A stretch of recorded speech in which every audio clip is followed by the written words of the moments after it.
What's up guys, it's Mark, back today with another MLB Trade Deadline video. Today we are going to be grading all the moves that happened at the trade deadline by the respective teams. So we're going to go in alphabetical order. Now before we do get going into this video, make sure you guys do leave a like on this. 500 plus likes would be amazing. You guys have been awesome with the support recently. Don't forget to subscribe to the channel as well if you're new and you enjoy the content. We are so close to 27K, I can't even believe we're saying that. Feels like we hit 25K like a week ago. So yeah, subscribe if you're new to the channel, as well as get in the comment section down below. Do you agree with my grades? Do you think that I was too harsh or too nice to some teams? I'd love to know in the comments down below. You can also contact me on Twitter at GiraffeNeckMarc, link in the description. So like I said, we're going to be going through all the teams that made moves at the trade deadline, grading what their overall performance was at the deadline, giving some analysis, and seeing what it would mean for them in the future or even for this season. So the first team we're starting off with is the Arizona Diamondbacks. They traded for 4 players at the deadline. They got Eduardo Escobar, Brad Ziegler, Jake Diekman, and Matt Andriese. And the players they traded away are Juan Duran, Gabriel Maciel, Wei-Che Huang, not sure if I'm pronouncing that right, Tommy Eveld, Michael Perez, Brian Schaefer, Ernie De La Trinidad, and a player to be named later. Overall for the Arizona Diamondbacks, I'm going to give them a B. I'm going to give them a B because they're above average. They had a pretty decent trade deadline,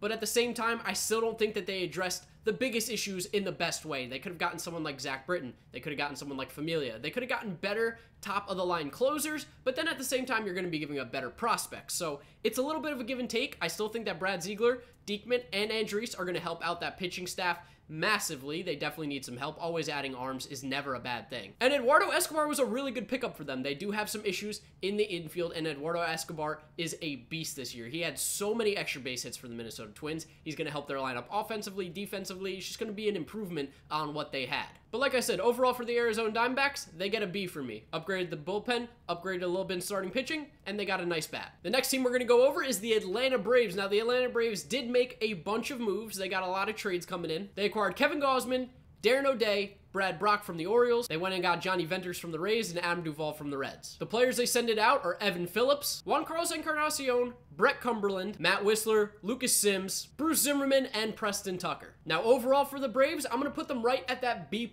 category, little bit ahead of the Arizona Diamondbacks. I think they got better quality players than the Diamondbacks did. Kevin Gausman, always one of those guys that you think has really good stuff, just playing on bad teams. He could be a really good pitcher down the line for the Braves. Darren O'Day, although will not be pitching this year, could help them in the future. Brad Brock, of course, when he's on his game, is a top reliever in all of baseball. Adam Duvall, if he can turn it around, is a very nice power bat for the Braves to add to their lineup. And Johnny Venters is a good left-handed reliever. Now, you could make the argument that the Braves gave up a lot of minor league prospects in this trade, but at the same time, their farm system is absolutely stacked, and they have a lot of young talent already in the major leagues. So many of the players that they traded really aren't in their future plans. Not to mention, they didn't trade any of their big guys like Ian Anderson, Mike Soroka, Colby Allard, Joey Wentz. I mean, all their big pitching prospects, for the most part, are still there. So you've got to be happy if you're a Braves fan with the moves that they've made. B+, one of the better trade deadlines for sure. Of course, you have the Baltimore Orioles, who were big sellers at the deadline. They got rid of Brad Brock, Zach Britton, Manny Machado, Jonathan Scope, Kevin Gausman, Darren O'Day. Now, they got back a lot of prospects. Now, are any of these guys top prospects or #1 in their system? No,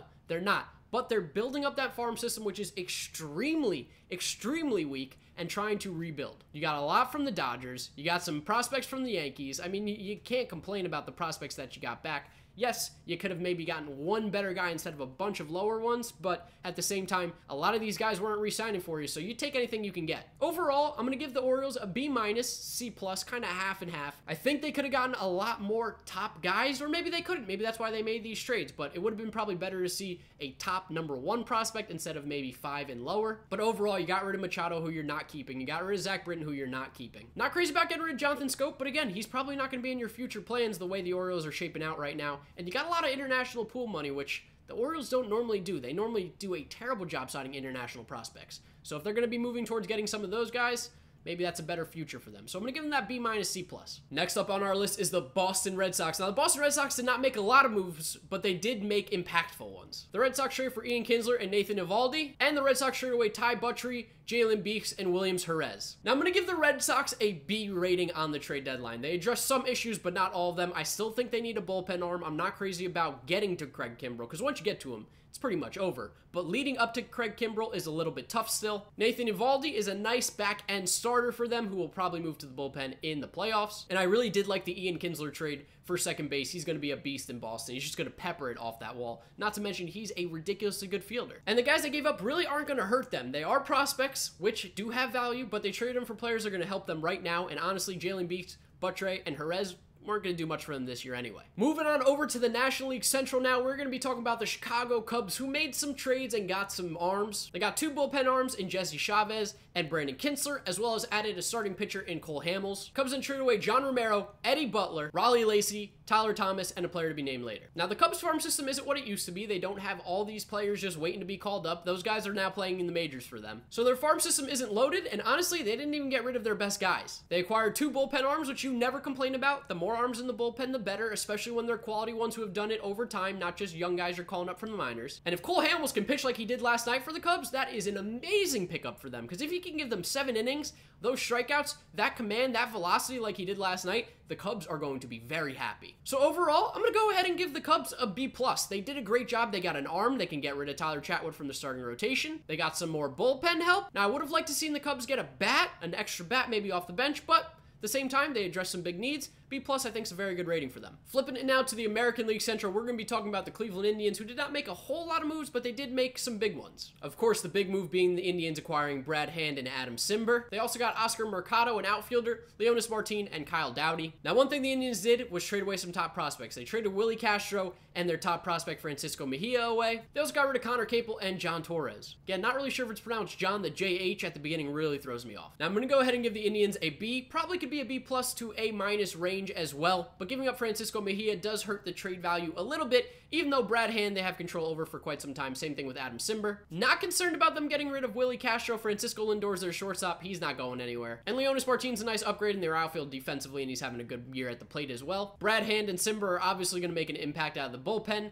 That's something that the Indians are having trouble with this year. So again, I think a B rating is right about fair for them. Now we're moving out west to cover the Colorado Rockies, who really only made 1 move in this deal, and that was getting Sang-Won Oh from the Blue Jays in exchange for 2 prospects. Those 2 prospects are Chad Spanberger and Forrest Wall. The Rockies bullpen has been pretty rough this year. Wade Davis has not been what they expected. They've had some troubles. So getting an arm like Sang-Won Oh, who's having a very nice year in Toronto, is always a great addition for the Rockies, who are competing for the National League West. And they got rid of Forrest Wall and Spanberger, who aren't top prospects in their organization, so they're really not concerned with it. They kept all their top guys like Brendan Rodgers. Overall, I'm going to give the Rockies a C, because I think they're right about average. They did improve their team, but they didn't improve it by a whole lot. I don't think Sang-Won Oh is going to be the difference between them being 2nd or 3rd in the National League West to winning the National League West, especially with how the other teams did. Feels like we're flipping back and forth between National and American League, but the next team we're going to cover is the Houston Astros. The Houston Astros made 3 moves, getting 2 relievers and 1 catcher. They got Roberto Osuna from the Blue Jays, Ryan Presley from the Twins, and Martin Maldonado from the Angels. Being sent away from the Houston Astros was Ken Giles, David Paulino, Hector Perez, Patrick Sandoval, Gilberto Celestino, and Jorge Alcala, along with some money. Now, I know a lot of people are ripping the Astros for trading for Roberto Osuna because of his domestic violence issue, but when you look at it from a straight baseball standpoint, it is a good move for the Astros. Getting Ryan Presley as well to help the back end of the bullpen, and Martin Maldonado, who is a fantastic defensive catcher,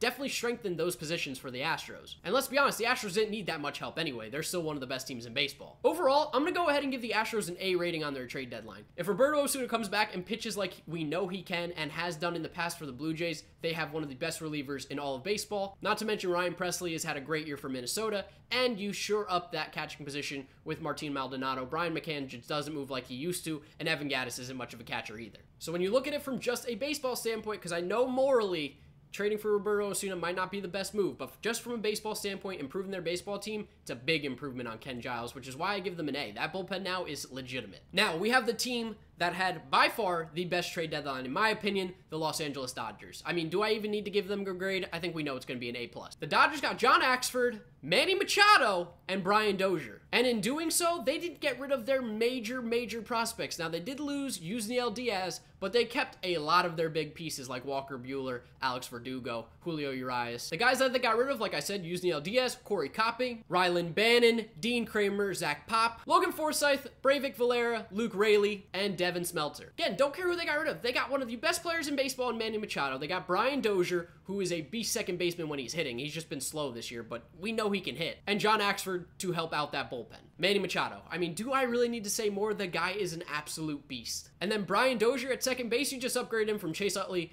/ Logan Forsythe to Brian Dozier. That is quite the huge upgrade. If the Dodgers can stay healthy, they're without a doubt the favorites to be the National League representative in the World Series. So because of all these moves, Dodgers are getting the #1 spot, that A+ grade in this video. They had a fantastic deadline. Next up, another National League team competing for a playoff spot with an interesting deadline to say the least, the Milwaukee Brewers. The Milwaukee Brewers traded for Jonathan Scope, Mike Moustakas, and Joakim Soria. In these trades, they got rid of a few players: Jonathan Villar, Brett Phillips, Jorge Lopez, Luis Ortiz, Gene Carmona, Cody Medeiros, and Wilber Perez. Now, the Brewers are an interesting team. They got Mike Moustakas, and you're kind of scratching your head like, really? What are they going to do with that? They have 2 third basemen, him and Shaw.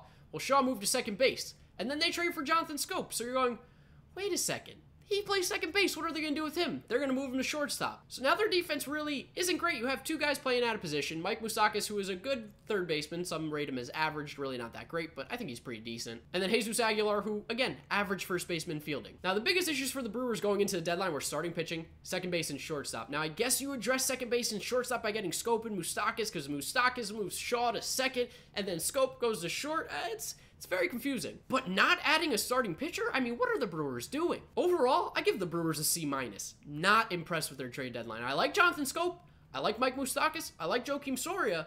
But it just doesn't seem like the right moves. If you didn't trade for Moustakas, Scope becomes a better move in my opinion, but they really had to go get starting pitching, and they didn't get a single guy. Next up on our list is going to be my favorite team, of course, the New York Mets. Now, the Mets traded away Jeurys Familia and Asdrubal Cabrera and got some prospects in return. The Mets got Frankie Kilome from the Phillies, and then they got Bobby Wall and Will Toffey from the Oakland A's. For the Mets, interesting deadline. Familia, I didn't think they got anything for. I'm not impressed with what they got. Bobby Wall just got called up, so we'll see what he has. But Will Toffey is not a third baseman that I'm excited about in the future for the Mets. Not to mention, I think they said he's going to go on the DL for a year. He needs some kind of major surgery. Now, Asdrubal Cabrera's trade, on the other hand, I'm a big fan of. Franklin Kilome throws some heat. He's our #5 prospect in our organization, which we have a pretty bad farm system. So overall for the Mets, C. Not impressed. The Familia trade was bad. The Asdrubal trade was good.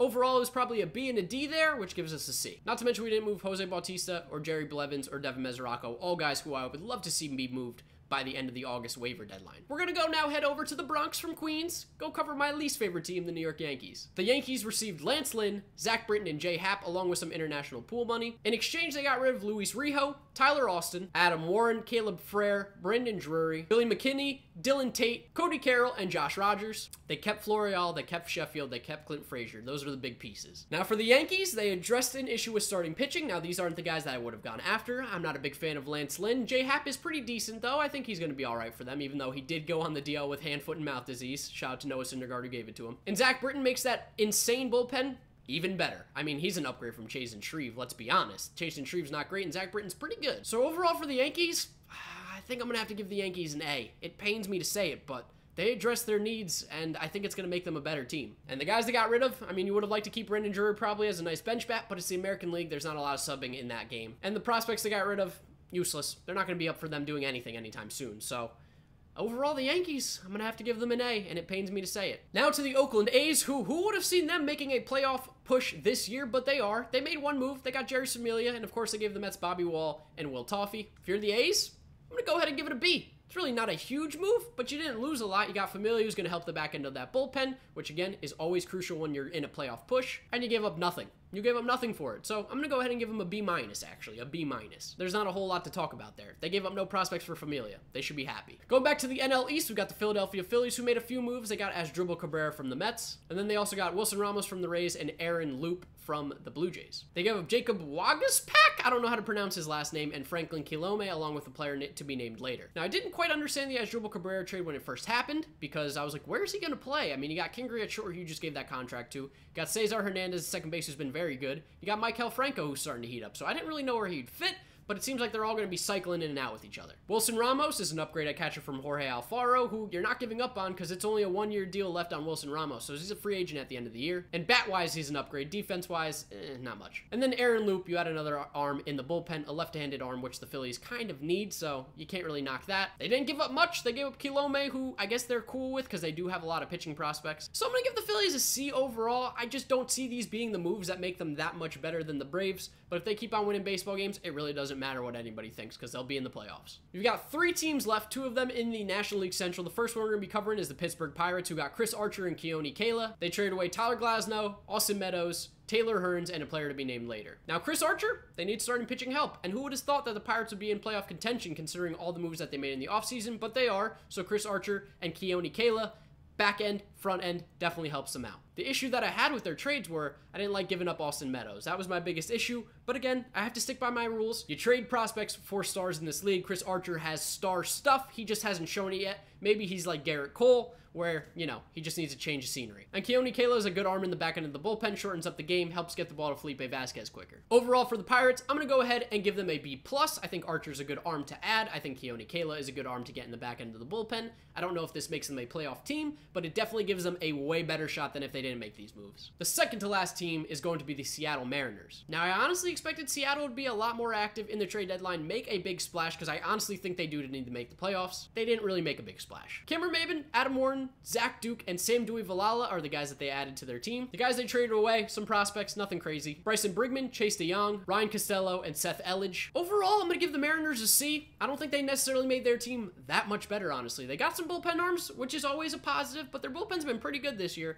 Edwin Diaz has been a stud. I just don't think that you're going to get these appearances out of Wade LeBlanc and Marco Gonzalez for much longer. I don't think they can produce at this high of a level for the entire season. Not to mention that I think they could have gotten a better bat in the outfield. I'm not crazy about Cameron Maybin, which is why overall I'm going to give them a C. And then finally, you have the Tampa Bay Rays, who made a lot of moves. Tampa Bay traded away Nathan Eovaldi, Johnny Venters, Matt Andriese, Chris Archer, and Wilson Ramos. Now, the biggest stuff that they got back was Tommy Pham in that trade. They also got Austin Meadows and Tyler Glasnow, who were big prospects back in the day. So if you're a Rays fan, you're pretty excited. Looks like they're making that push for that Ybor City Stadium when they're going to build it, and that's when they're really going to be a very nice team. You'll have Tommy Pham, who will be your veteran. You got Jake Bowers, Brendan McKay, Brent Honeywell. You got Austin Meadows will be there, Tyler Glasnow. You got all these young guys. Blake Snell, there's another one. You got all these young guys who are going to be probably right in their prime when you get that new stadium. So you're a few years away, but you should be excited for the future. Overall, I'm giving the Rays an A. That's right, the Rays are getting an A in this trade deadline. I think they got a lot of talent. I think they made their team better for the future. The Rays fans should be excited. Now, it might not affect them this year,